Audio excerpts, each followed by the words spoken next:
Hello, everyone, and thank you for joining me once again. So, I wanted to go over this idea that I've been having.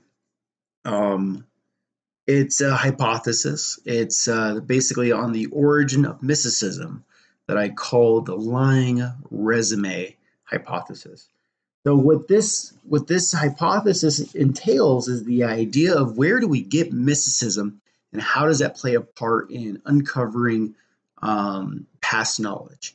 If you are familiar with some of my other videos or mentions that I've made in previous videos, I have another hypothesis that ancient civilizations had an alternate form of technology that took a different shape. It still used a form of electricity and electrostatics, but it went in a different direction than our modern research went. Like at the turn of the last century, we were doing a lot with electrostatics, but once we got more into alternating currents and direct currents and power grids, we kind of put that to the wayside. And even with the advent of the Large Hadron Collider, we stopped using things like the Van de Graaff for high energy experiments. And it became that device, which is basically it's a static. If you're not familiar, the Van de Graaff is that device where you can build a static charge on a large ball. You put your hand on it, your hair stands on end. Probably not me after this haircut. But the idea is that before the Large Hadron Collider came to be, we were using very large Van de Graaffs for high energy experiments. And that went to the wayside, and it became relegated to classroom demonstrations on electrostatics. More like a toy. It's basically been relegated to a toy in our modern age. But my hypothesis is that there was a lot more in depth in the ancient world in using a static generation system as well in conjunction with atmospheric electricity in order to form a lot of the methodologies that they would use in the ancient world. So the lying resume hypothesis in the origin of mysticism is about how do we get to a point where we had an advanced people with technology that then became relegated to the idea that they were incapable of such advancements, and that all the work that they did, all the murals that they painted, all the works that they recorded were all geared toward a widespread religious observance by the eye of modern observers. So modern observers today, like archaeologists, anthropologists, will kind of say that before 10,000 BC, man was by large part was just hunter-gatherer society. Like there was no large-scale societies, but we do see that there's some hints that previous civilizations did exist. We still don't know the origin of the society of that built the Göbekli Tepe. Sorry if I mispronounced that. The Sumerian civilization in the Eastern Mediterranean, and even with some of Plato's writings, as we had some of our last videos, is the city of Atlantis and a missing Atlantean empire that fell, according to Plato's timeline, fell around 11,000 years ago. If a large-scale civilization existed at that time, it would kind of blow the lid off of the idea that people were only hunter-gatherers at that time, and that perhaps the large-scale migration that we see in the record of what we can find is showing a widespread migration away from the but away from the Mediterranean as a whole. And that could be maybe because of the collapse of a previous empire, going into the idea that scarcity of any kind of resource scarcity with Homo sapiens causes them to enter a hunter-gatherer state. I think we see a little bit of examples of this whenever we have a large hurricane go through a major metropolitan city today. People revert very quickly to a scavenger type role. It's very natural for us to do that. As scarcity increases, the more we become hunter-gatherers in that sense. Not to say that we have always existed like that. And that's the kind of things that I would like to propose, that we did not exist as a hunter-gatherer society for the majority of the 200,000 years of the modern human genome. So that's the idea, is that if we have the same brain, the same genetic makeup, there's no real reason to say that these people were incapable of seeing patterns, coming up with their own hypothesis, acting on those hypotheses, and gaining knowledge. That's kind of like the root of advancement. And I do not think if you start with a mysticism system that you can come to any kind of fruitful developments. You can't start with that. I think it comes after. And so just to illustrate this, the hypothesis of the lying resume for origin of mysticism involves 4 different groups of people. So let me put this image up here.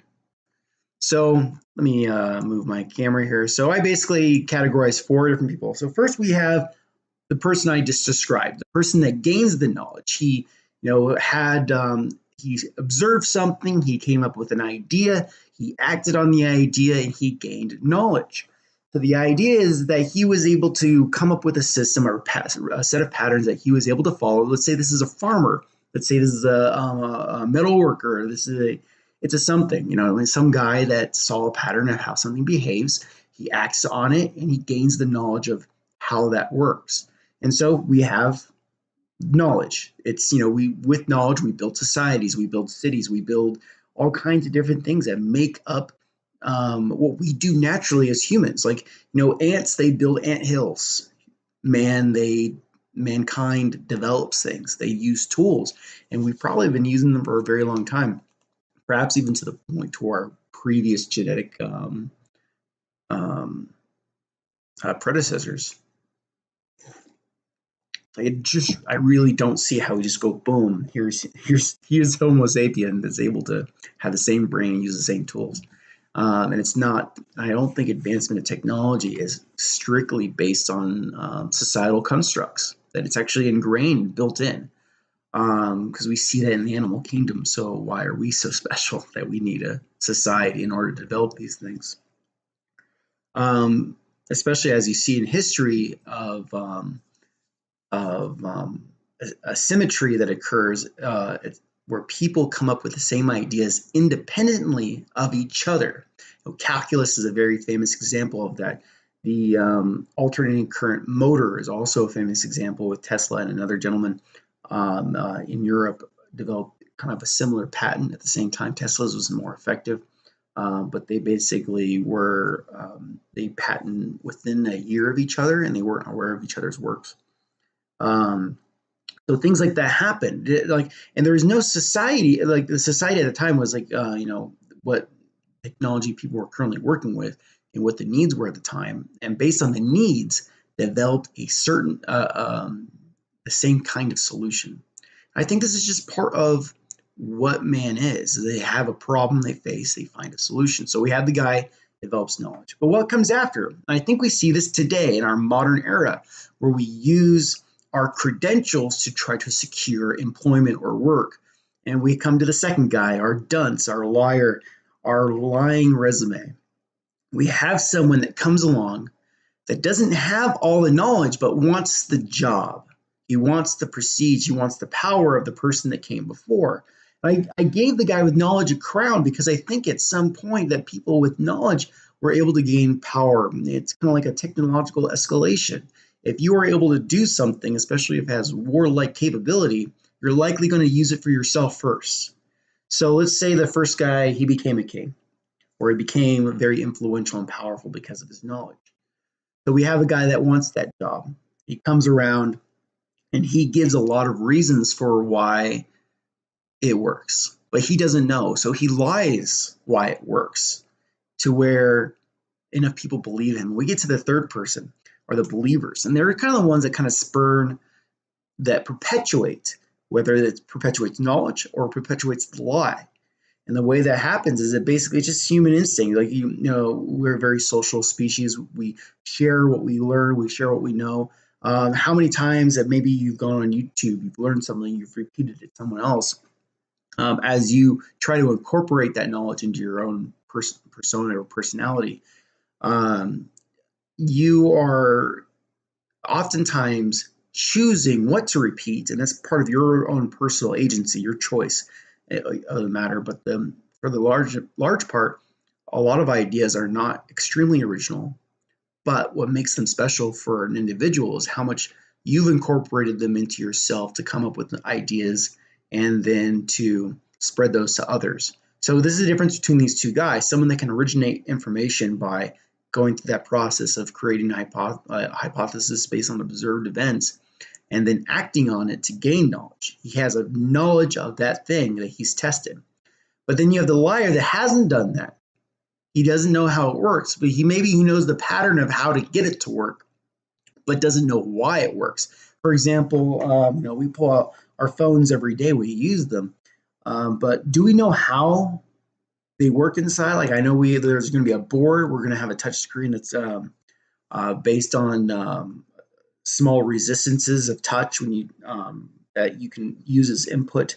But really, are we going to be able to explain? If you were to sit down and you're going to explain how a phone works to try to get a job, but it's a very lucrative job, how many people would lie and just try to explain as much as they could in order to secure that employment? But it's not necessarily the truth, but it's close enough to where it's believable. So that's where you get the idea, is that once something's believed by enough people, it spreads, whether it's true or not.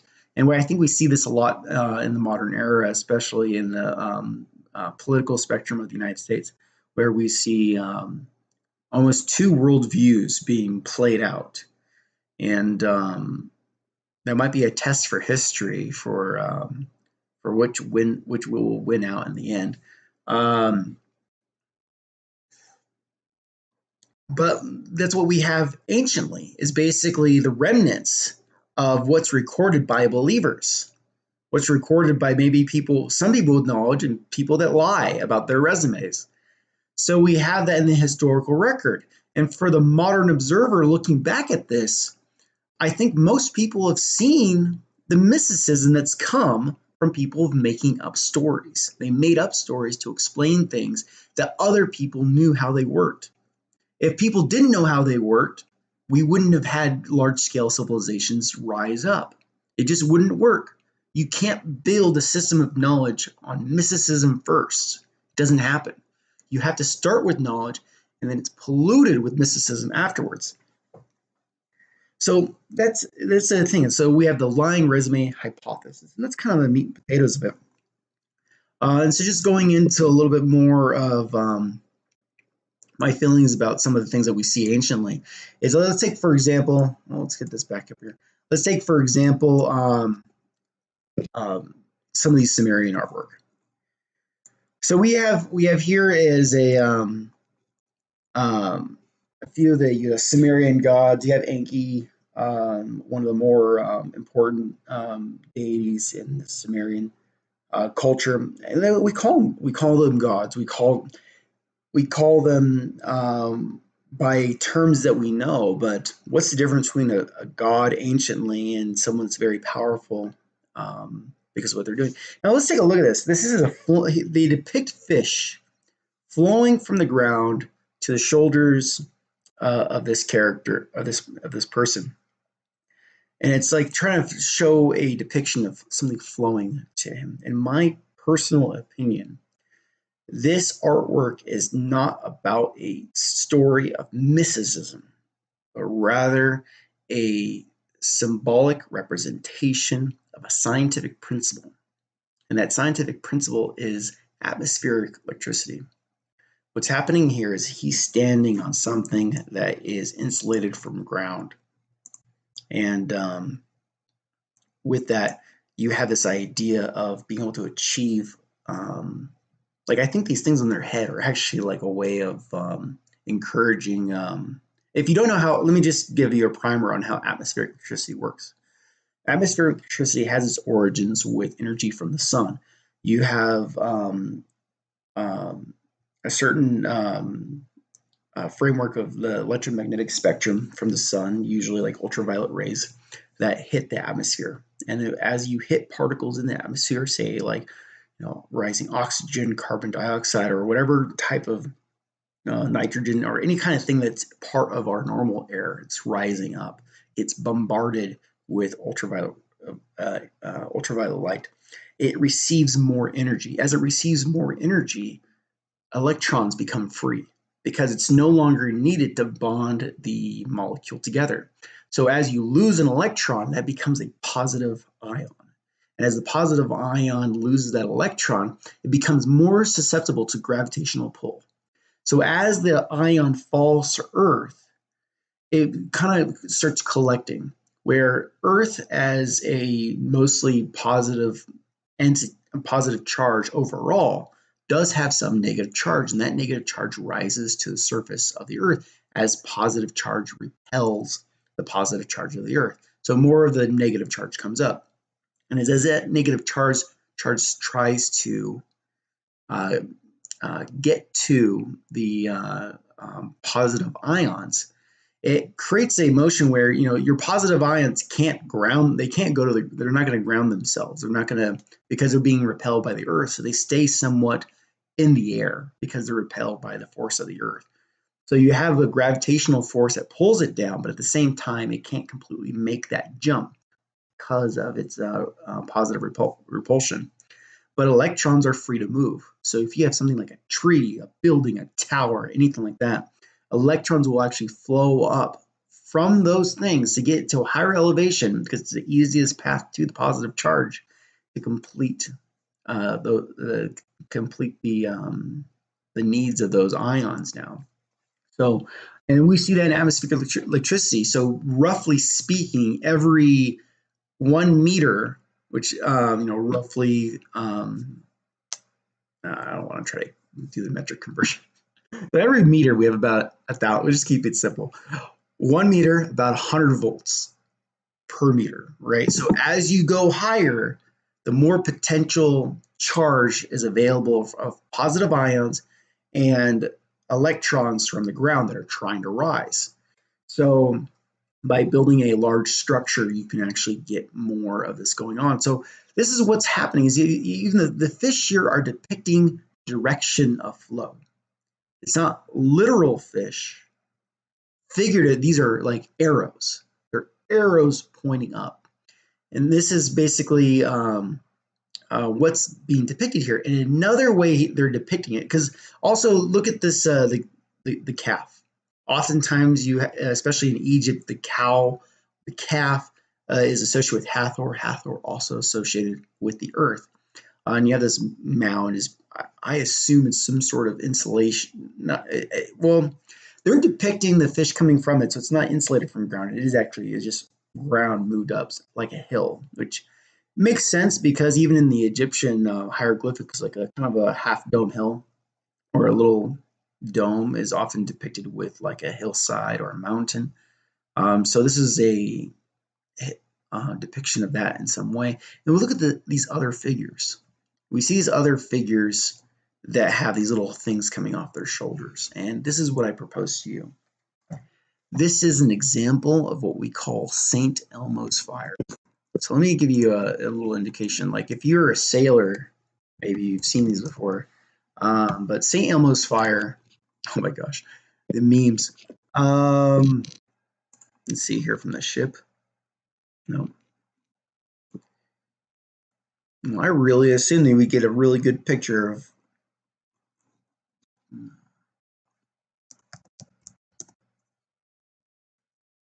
There we go. These are some old ancient depictions, right? So these are depicted. So basically, what we have is a ship sailing on open water, like maybe during a thunderstorm or with thunderclouds present. And what happens, you have basically an electrical corona that comes off of the tips of the masts. And this is kind of like an electrical fire almost. Some people see it depicted as glows, or these kind of beaming lights that are coming off of the ship's mast. But this is an electrical phenomenon. I'm pretty sure that there's some people that have recorded videos.